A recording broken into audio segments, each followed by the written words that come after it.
The porch was still smoking when the sheriff's cruiser rolled up. Karen was screaming something about national security. The HOA board was filming everything with their phones, and that poor UPS guy just stood there frozen, holding a box labeled confidential freeze frame.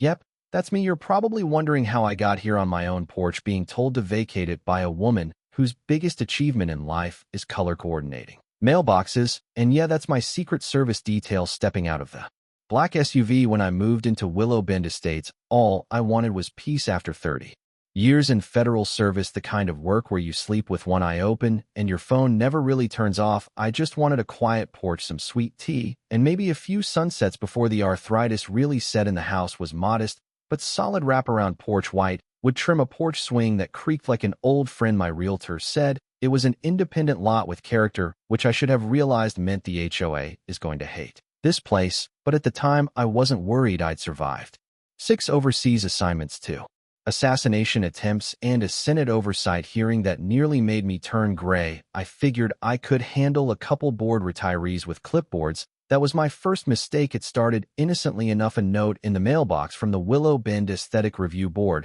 which is what they call the HOA committee when they want to sound like a jury of Parisian interior designers. The note was printed on thick linen paper like a wedding invitation, but the tone was pure condescension. Dear resident, it began during our recent community harmony walkthrough. We observe that the north-facing section of your porch railing does not conform to the approved design standard. I read it twice, thinking they must have sent it to the wrong address. The railing? You mean the thing that stops folks from falling into my ELAs? That's a problem. Now the note ended with a not-so-subtle warning. Please submit your demolition plan to the board within 14 days to avoid further action. I laughed, shook my head, and tacked the letter to the fridge with a magnet shaped like a revolver. The only demolition plan I had involved a whiskey glass, and forgetting that letter ever existed. Karen Mitchell had other plans. She was the HOA president's self-appointed guardian of community harmony, and the kind of person who described herself as blunt but fair. Right before ruining your day, she was the one who'd written the letter. I found out later, same floor language, same passive-aggressive flourishes. She looked like she had walked off the set of a Southern courtroom drama. Pearl earrings, iron slacks, and the permanent expression of someone who just smelled bad coleslaw. I met her 2 days later during what she called a routine architectural compliance visit. I was sipping coffee on the porch swing when she strutted up the walkway, clipboard in hand, flanked by 2 other board members who looked like they'd rather be anywhere else. Mr. Thompson, she said without looking up, I'm afraid your porch railing has been deemed a visual outlier. Outlier. I repeated, ma'am, this railing's been here since the Carter administration. What's it outlying from?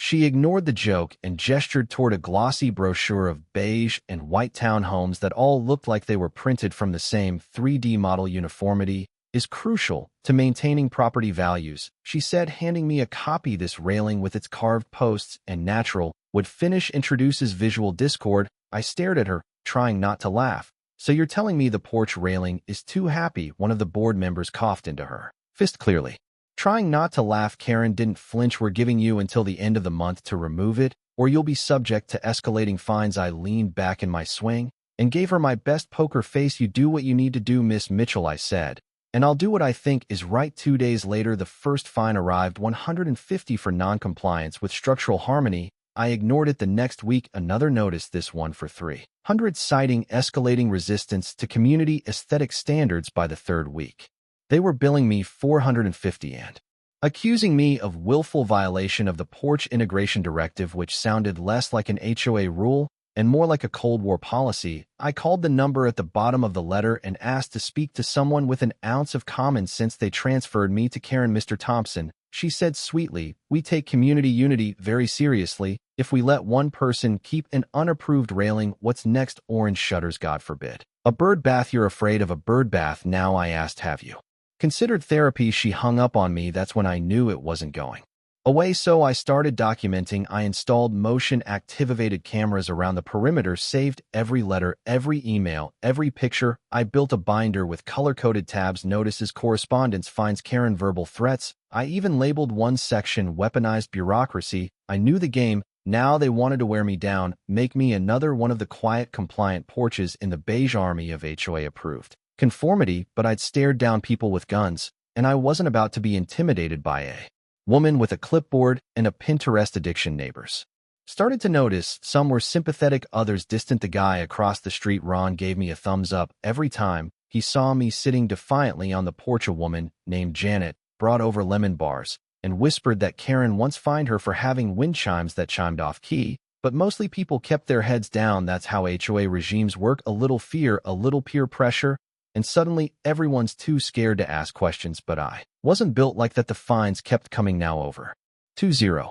Total. Karen started issuing duplicate violations under different names: porch disharmony, material irregularity, even baluster asymmetry. One letter accused me of visual sabotage, as if my porch was some kind of insurgent cell destabilizing the neighborhood. I sent back a handwritten note with one sentence: "This is the hill I'll die on." I framed a copy and hung it above the front door. Then one morning, I stepped outside to find a red tag stapled to the railing: "Final notice, structure to be removed under Section 7.3, Emergency Remediation Authority." I read it twice, then laughed. Emergency? I muttered. Guess we've declared war. I poured myself a fresh cup of coffee and sat on the swing, watching the sunrise over the neighborhood. Karen had tried so hard to sterilize. She didn't know who she was dealing with. I'd played the long game before, and I had every intention of winning again. So I kept sipping my coffee while the fines stacked like firewood, and Karen's threats got bolder. But she didn't know my porch wasn't just a porch, it was a line in the sand. And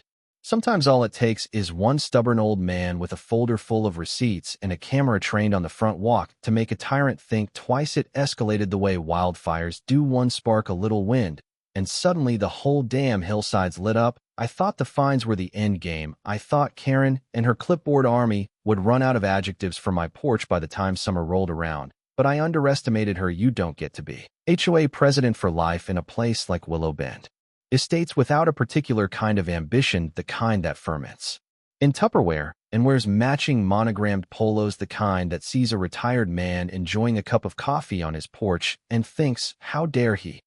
So when the citations didn't break me, Karen pivoted to surveillance. I noticed it one morning while pruning my succulents, a strange worrying overhead, like a mosquito with a camera. I looked up and spotted it, a sleek black drone hovering just above my roof line, its little red light blinking like a wartime warning. I followed it with my eyes as it drifted in slow mechanical arcs around my porch, pausing every time I moved it. First I figured it was some kid's toy until it returned the next morning, and the next I caught it on video, buzzed right up to my wind chimes, the copper one Sarah gave me before she passed, and then zipped back to hover directly outside my bedroom window. Subtle as a heart attack, the next HOA notice came with a time-stamped photo of those wind chimes and a stern warning: auditory disturbances in violation of Regulation 5.6, noise-producing decor above 45 dB. They fined me $75. I recorded a video of myself gently tapping the chimes and holding a decibel meter up to them, 26.3 if you're curious, about as loud as a whisper in a library. But facts didn't matter to Karen. The following week, I was cited again, this time for unapproved stationary hazards due to my potted rosemary and basil sitting to and past the inner edge of the porch. The citation called them trip obstructions, posing a safety risk to delivery personnel. That same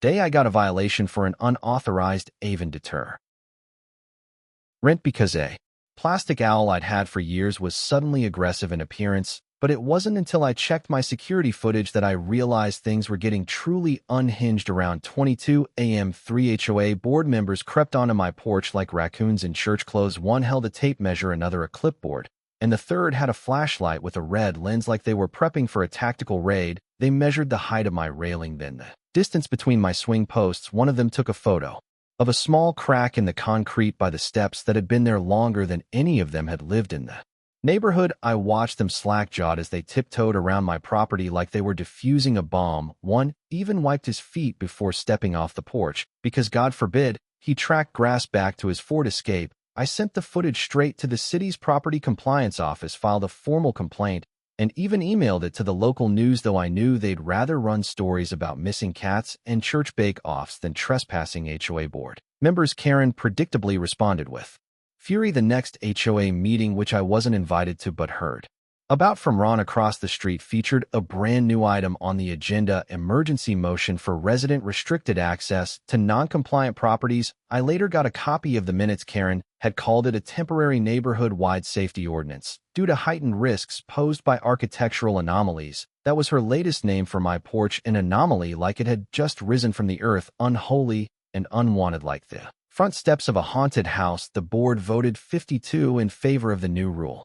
And the next day I received an official notice printed on heavy cardstock: resident is restricted from accessing said porch until remediation is complete. They stapled it to my door like a final eviction. I called the city again, told them the HOA was trying to bar me from my own porch. The guy on the phone sounded exhausted. Technically, they can't keep you off your own property, he said, but they can fine you for noncompliance and claim it's a safety hazard. It's shady, but within the bounds of how HOAs operate. He paused. Do you want to file an appeal? Already filed.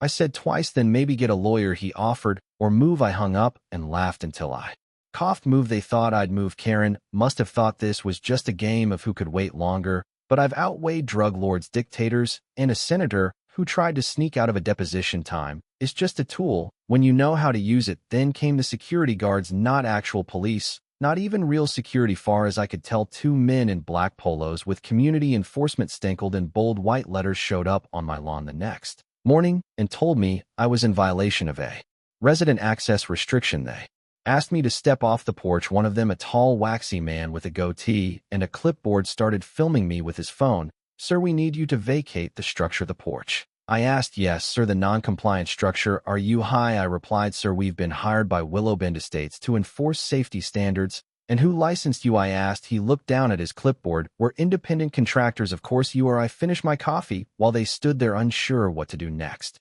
Eventually they backed off after I told them I was calling my attorney. I wasn't bluffing. The next hour was spent with my lawyer, a man named Jerome, whose voice could soften concrete. They can't legally enforce that, he said after reading the notice, but they're definitely going to try, and they'll bury you in paperwork until your porch gives up. Before you do, let them try. I told him. The next day, a do not enter sign appeared in my yard, hammered into the soil like a grave marker, bright red, all caps. It looked like something you'd find at a crime scene or a condemned carnival. Beneath it, a laminated HOA notice: access to this porch is a safety violation. Pending structural resolution. Fines will continue until resident complies with remediation. I tore it out of the ground and chucked it into my Ela's. Karen responded by doubling the daily fine to $200. I stopped counting after it passed 50. I sat on that porch every day, drank coffee, read spy thrillers, took photos of the guards who circled in their golf cart like bored mall cops. I even started inviting neighbors over. Ron came by with a folding chair. Janet brought iced tea.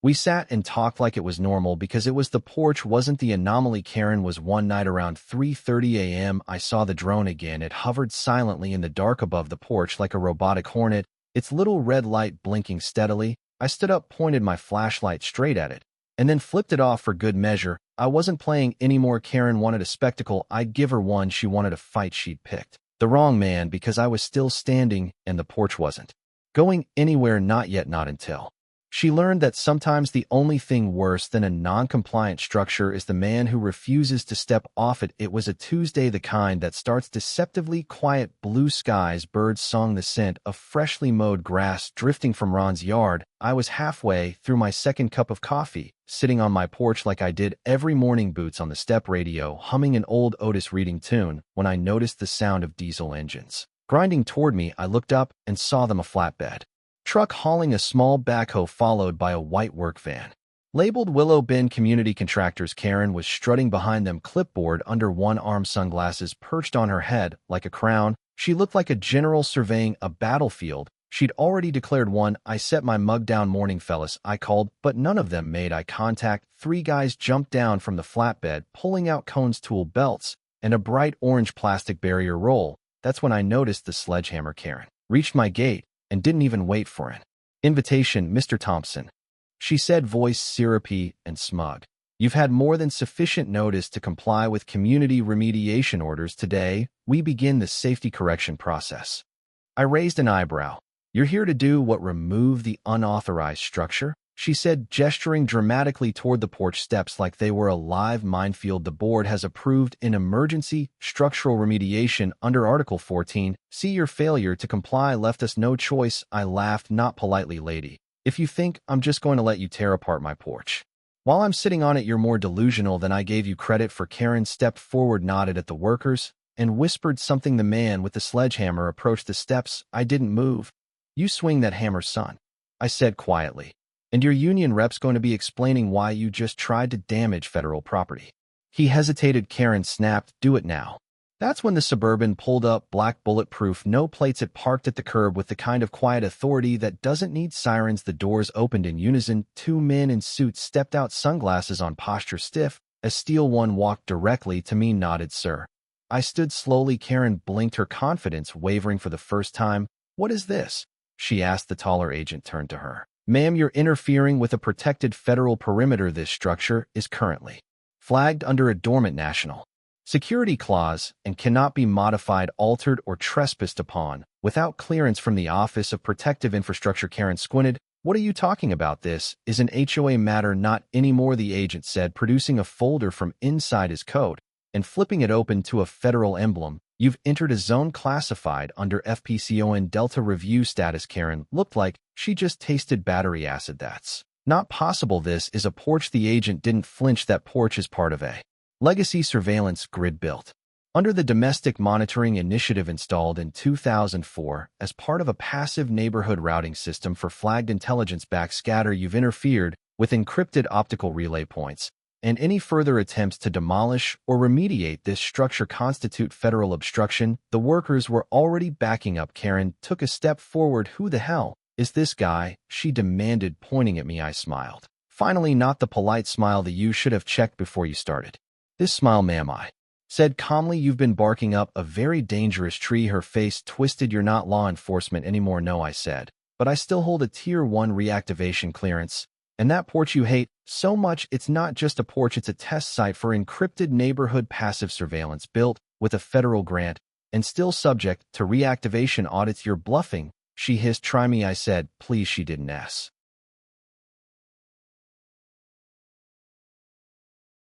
swing the hammer, but she did pivot. She marched off in a fury, talking into her phone so fast she tripped over her own words. Within an hour, I had a notice from the city building department. An anonymous tip claimed I had unregistered electronic surveillance equipment operating without permits. 2 days later, the postal worker informed me my mailbox had been flagged for suspicious activity. I checked the camera feed. Karen, or someone working with her, had opened my outgoing mail, resealed it with fresh tape, and handed it over to the city inspector. She had crossed a line that even the HOA handbook didn't cover. Mail tampering is a federal offense.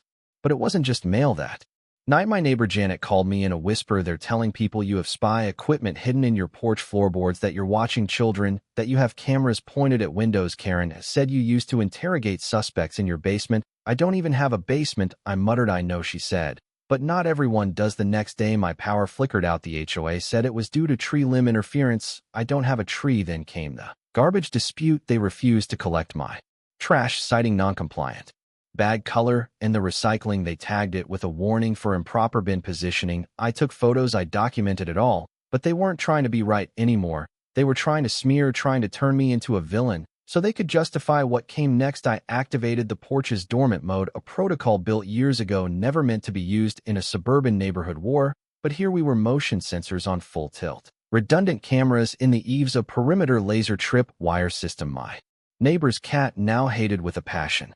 All legal, all federal, all fully documented and backed by 3 different agencies. I filed a federal complaint citing interference with protected infrastructure and unauthorized municipal coordination with private entities. The city inspector who flagged my mail suddenly retired. The local permit office closed for an audit, and Karen, she doubled down. She held a community emergency meeting on the clubhouse lawn, big banners, free cookies, lemonade, and all. She stood on a portable stage and delivered a rousing speech about residents protecting themselves from domestic infiltration. She never said my name, but everyone knew I watched from my porch, filmed the whole thing. She waved at my house like I was some kind of monster in a castle. We must stand strong against surveillance, she said, against rogue elements who threaten the peace and unity of Willow Bend Estates. Behind her, 2 board members clapped nervously while someone handed out flyers calling for my immediate porch deactivation. That night, someone spray-painted spy on my garage door. I caught them on camera. A teenager with HOA lanyard credentials, his parents apologized. Karen didn't, And when I filed a police report, the officer looked bored until I handed him a federal affidavit. Then he got real polite, real fast. You could feel the temperature changing. People started crossing the street. Instead of walking past my house, a few brave ones nodded, whispered, "You holding up?" But most just looked away. I'd gone from eccentric retiree to the enemy inside the gates, and Karen had lit the match, but what she still didn't understand, what she never even thought to ask, was why my porch was classified. In a world increasingly governed by regulations, boards, and people who love authority more than reason, this story serves as a gentle yet powerful reminder. Never underestimate someone who has found peace after surviving storms. Mr. Thompson isn't just a lonely man defending a porch. He's a symbol for everyone who has ever fought for fairness, for the right to peace, and for freedom from petty power. And Karen? She's not evil by default. She's the product of a culture that worships control. The advice? Stand your ground when you know you're right. Keep your receipts, your calm, and your dignity. And if you've got a porch, even just a small one, remember, it might just be the front line between freedom and submission. Because sometimes it's not the police, not the politicians, not even the lawyers, but a regular person with a coffee mug, a camera, and an unshakable principle who becomes the last line of defense.